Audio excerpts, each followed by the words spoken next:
বিরিয়ানি পর্যন্ত চুরি করতে এসেছিল। আপনারা জানেন কি জানি না, আপনাদেরকে জানিয়ে রাখি, ও জাহান্নামের কুকুর চেয়েছিল বিরিয়ানির হাড়িকে চুরি করে নিজেদের মধ্যে একটা ফিকশন মারপিট তৈরি করে আজকের এই মাহফিলটাকে বন্ধ করার একটা নাটক তৈরি করেছিল।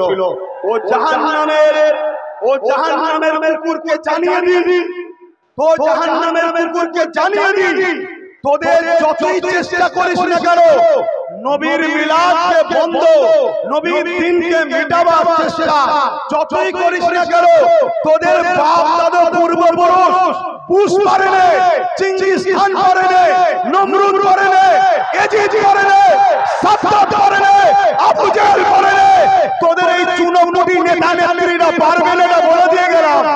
অতএব যা করছিস করগে না, আমার ধর্মের উপরে আঘাত দিবি না, আমার ধর্ম সবার উপরে আঘাত দিবি না। এটা আমাদের ধর্মীয় প্রোগ্রাম। ধর্মীয় প্রোগ্রামে যদি কেউ আঘাত দেয় তখন আমরা কিন্তু ডায়ে বায়ে সামনে পিছনে কালার বুঝবো না, সাহাবাদের মতো বদরের মতো নেমে যাবো আমরা। রাজি আছেন তো নাকি? দরকার হয় আবার বদর তৈরি হবে, কোনো অসুবিধা না, কিন্তু তোমরা আমরা নবীর মিলাদের গায়ে দাগ লাগাবে, আমরা মুস্তাফার গোলামরা মেনে নিতে আজকে এতগুলো উলামা ওয়াজ করলো, কেউ কোন রকম ইসলাম বিরোধী শরিয়ত বিরোধী কোন কথা বলেছে? এরা সবাই ওয়াজ করেছে, নবীর আলোচনা করেছে। তাহলে এই দেশে যদি সবাই সবার আলোচনা করতে পারে, তাহলে আজ আমরা আমার নবীর আলোচনা করতে পারি না। কিন্তু দুঃখের বিষয়, আমাদের সবথেকে বড় দুশমন হলো কিছু ছদ্মবেশী মুনাফিক মুসলমান। এই ছদ্মবেশী মুনাফিক মুসলমান, এই গাদ্দারগুলোকে আমাদের চিনতে হবে। কথা বুঝে আসছে না? আজ এই ষড়যন্ত্র হয়েছে, আপনাদেরকে এই ষড়যন্ত্রটা ওয়াকিবহাল করলাম। এবারে আলোচনার দিকে আমিও যাচ্ছি। আমি এসেছি আমার নবীর দুটো কথা শোনাবো। আমার নবীর কথা তারা শুনবেন না, আমিও তো শোনাতে এসেছি। কিন্তু আপনাদের কাছে মিথ্যা প্রচার হতে পারে, মিথ্যা খবর হতে পারে, আমার নবীর মিলাদের নামে মিথ্যা দাগ লাগাতে পারে। তাই আপনাদেরকে এই মেসেজটা দিয়ে রাখা দরকার ছিল না? এই মাইক চলছে না বাবা, কিছু করার নেই, সব ভিড়ের চোটে তার কেটে গেছে। কথা বুঝে আসছে? কিছু করার নেই, যে হালে হচ্ছে হোক, কি করা যাবে? আমরা এভাবেই আজকের এই প্রোগ্রামকে ইনশাআল্লাহ চালাবো। আমিও আসুন আমার নবীর মিলাদের কথা আলোচনা করব। প্রথমে এই বিষয়টা একটু জানিয়ে নিলাম, আপনাদের কাছে অসুবিধা হলো? আপনাদের জেনে থাকা দরকার আছে না? এবারে আলোচনা করার আগে আমি একটা জিনিস দেখতে চাইছি, সুলতান আসগার আলী হুজুরের ভাঙর। সুলতান বলুন, সুলতান আসগার আলী হুজুরের ভাঙর, সুলতান আসগার আলী হুজুরের রুহানি আওলাদ অর্থাৎ ভাঙরের মানুষ কারা কারা একটু হাত তুলে দেখান। হাত লম্বা করে তুলবেন, ভাঙরের মানুষ হাত তুলবেন, একটু হাত তুলবেন। ক্যামেরাওয়ালাদেরকে বলবো একটু ঘুরিয়ে দেখাও।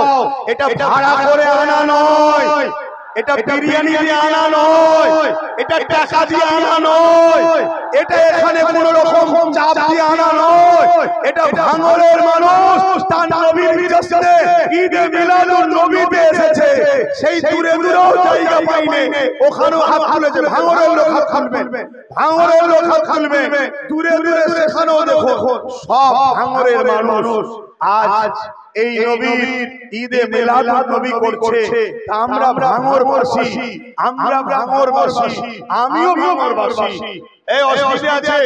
সুলতান আসগার আলী তিনি আমাদের হুজুর, ঠিক না বেঠিক? অতএব তিনার ভাঙরবাসীরা আজকে হুজুরের আলোচনা মাহফিল করছে।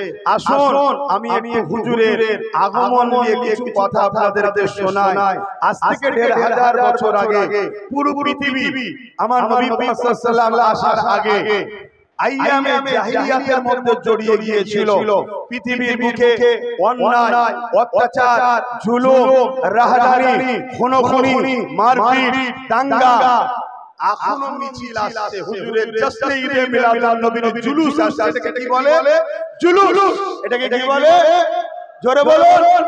অর্থাৎ হুজুরের মাওলুদের র্যালি বাই রয়েছে, শান্তির পয়গাম, মানবতার পয়গাম, ইনসাফের পয়গাম মানুষকে দিতে আমরা বাহির হইছি। কেন? আমার নবী শান্তির পয়গাম দিয়েছেন, ইনসাফের পয়গাম দিয়েছে, মানবতার পয়গাম দিয়েছে। আমার নবী সম্প্রীতির বার্তা দিয়েছে, আমার নবী ঐক্যের বার্তা দিয়েছে, আমার নবী খোদার্ত মানুষকে খানা খাওয়াবার শিক্ষা দিয়েছে, আমার নবী মা বাবার পায়ের তলায় জান্নাত, মাকে জান্নাত বানিয়েছে। জোরে বলুন সুবহানাল্লাহ। যে নারীর ঘরে ১৫০০ বছর আগে চিন্তা দেয়া হতো, আল্লাহ নবী এসে ওই নারীর ঘরে জান্নাত বানিয়ে দিয়েছে। শুধু জান্নাত নয়, জান্নাতকে মায়ের পায়ের তলাতে আমার নবী করে দিয়েছে। জোরে বলুন সুবহানাল্লাহ। আরো জোরে বলুন সুবহানাল্লাহ। আরো জোরে বলুন সুবহানাল্লাহ। হাত তুলে বলুন লাব্বাইক। আপনারা বলবেন ইয়া রাসূলুল্লাহ, লাব্বাইক লাব্বাইক লাব্বাইক লাব্বাইক লাব্বাইক। সরকার কি আমত, সরকার কি আমত, সরকার কি আমত, হুজুর কি আমত। মিলাদুন নবী, মিলাদুন নবীর মহিনা রবিউল আউয়াল শরীফ, নারে তাকবীর। ভাইরা আমার, সেই নবী পাক সাল্লাল্লাহু আলাইহি ওয়াসাল্লামকে আমরা ভুলে থাকি কি করে? আমরা নবীকে মানবার জন্য, নবীর পক্ষে থাকার জন্য আমাদের উপরে অনেক জুলুম হয়, হবে। অসুবিধা আছে নাকি? হবে। এই জিন্দেগিটাই তো হুজুরের জন্য। আমরা তো জন্মেছি হুজুরের গোলামি করব বলে, হুজুরের জন্য হাসতে হাসতে আমরা জিন্দেগি দিতে রাজি আছি। ঠিক না বেঠো? আওয়াজ দিয়ে বলুন ঠিক না বেঠো? আমার নবী পাক সাল্লাল্লাহু আলাইহি ওয়াসাল্লাম 12 রবিউল আউয়াল সোমবার শবে সাজেকের সময় আসলেন। কি করতে এসেছিলেন?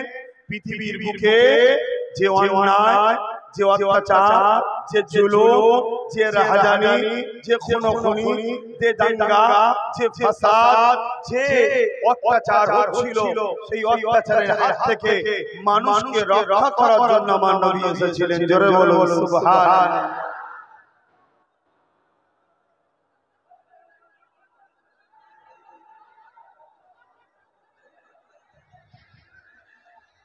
এই দেখেন ভাই, এক কথা শুনেন না। আমাদের আজকে বলুন, এই নবী দিবসে আপনারা এসেছেন, এতে আপনারা এসে খুশি হলেন না বেজার হলেন গো? কিন্তু এখন এই সামান্য কিছুটা দূরে বিভিন্ন জায়গাতে আশপাশে, এই আশপাশে বিশেষ করে আমার সাইডটা থেকে অনেক লোক আসতে চাইছিল, তাদেরকে বিভিন্ন জায়গায় আটকে দেওয়া হচ্ছে। বুঝতে পারছেন না? নবী দিবসে না যায়, কথা বুঝে আসছে নাকি? কিন্তু এরা আটকাবার পরও আমাদের দিল থেকে কি নবী বার করতে পারবে? বলুন পারবে?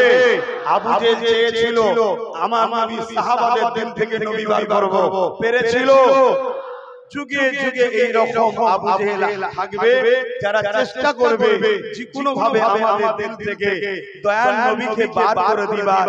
কিন্তু তারা যতই চেষ্টা করুক আমরা হুজুরকে দিল থেকে কখনোই বার করতে পারবো না।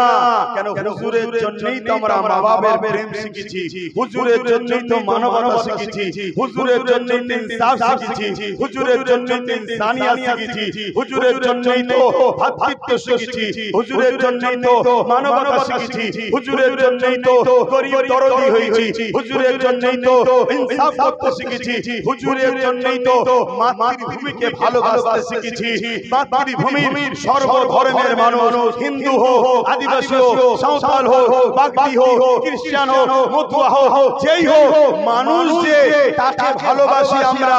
কেন ভালোবাসি? আমাদের দয়াল নবী সর্বধর্মের মানুষকে পিয়ার দিয়েছে। জোরে বলুন সুবহানাল্লাহ। আরো জোরে বলুন সুবহানাল্লাহ। হুজুর আমাদেরকে শিখিয়েছে মানুষকে ভালোবাসো, মানুষকে পিয়ার করো, মানুষের সাথ দাও, মানুষের পাশে দাঁড়াও। তাই আমরা সেই হুজুরকে কখনো ভুলতে পারি না।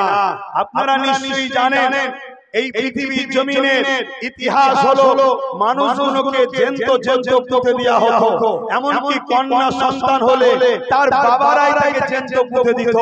আল্লাহ নবী এসে সেই নারীদের ঘরে বাঁচার সুব্যবস্থা করে দিল।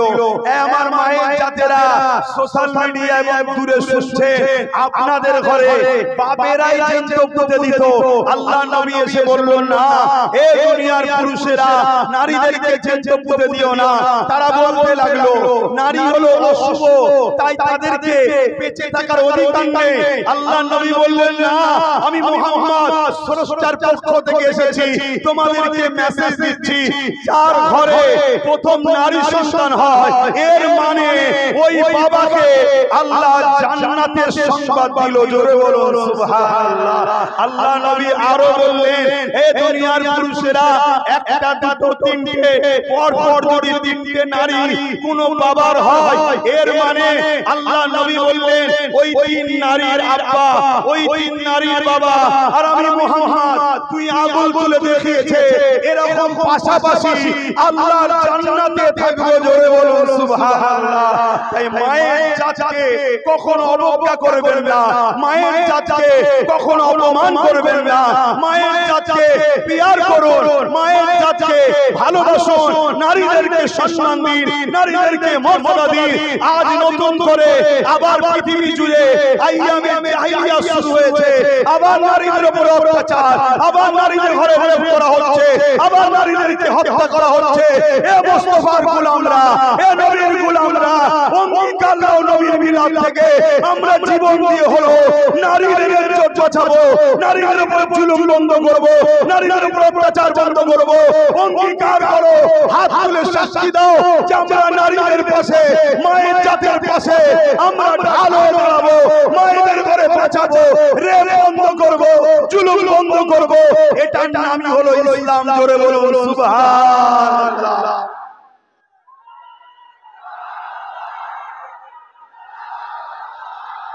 ভাইরা আমার, ভাইরা আমার,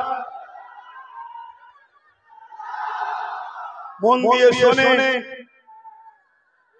এখন মন দিয়ে শোনে, এখন যদি কারোর মধ্যে ইসলামের সামান্যটুকু জ্ঞান যদি না থাকে, আমার আলোচনাকে সে বলবে রাজনীতি করছে। শুনছেন না শুনলেন? আমি রাজনীতি করলাম, বেশি ঘাটাঘাটি তোর ঘাড়ে এসে বসে পড়বো। এমনি সবাই বলছে আপনি আসুন, তোর ঘাড়ে এসে বসে পড়বো, দম নিতে পারবি। আমি এতটুকু পারি, আমার এত সাহস আছে, আমি পারি, সব পারি। কেন আমি একটা জিনিস বুঝি, যেটা জুলুম নয় সেটা ইসলাম আমাকে করা জায়েজ দিয়ে